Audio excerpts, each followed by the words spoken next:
Now, if you want to know the total number of RAM slots on your computer, it is pretty much simple. You can simply check it. If you find this video helpful, I'll kindly request that you support me by liking the video and also by subscribing to this channel. My name is Isaac and let's get into it.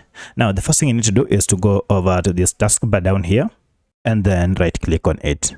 From here, look for this option called Task Manager and then click on it to open your Task Manager.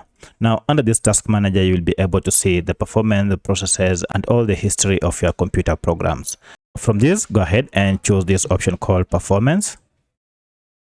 And under it, you'll be able to see various options such as CPU, memory, disk, and so many others. Even your internet speed will be available here. From these options, go ahead and choose Memory. And then down here, you can see your slots are 2 and all of them are in use, 2 of 2. So if you have a free slot, now you'll be able to go ahead and add another memory bar. So that's how you check memory slots on your Windows 10 or Windows 11 computer.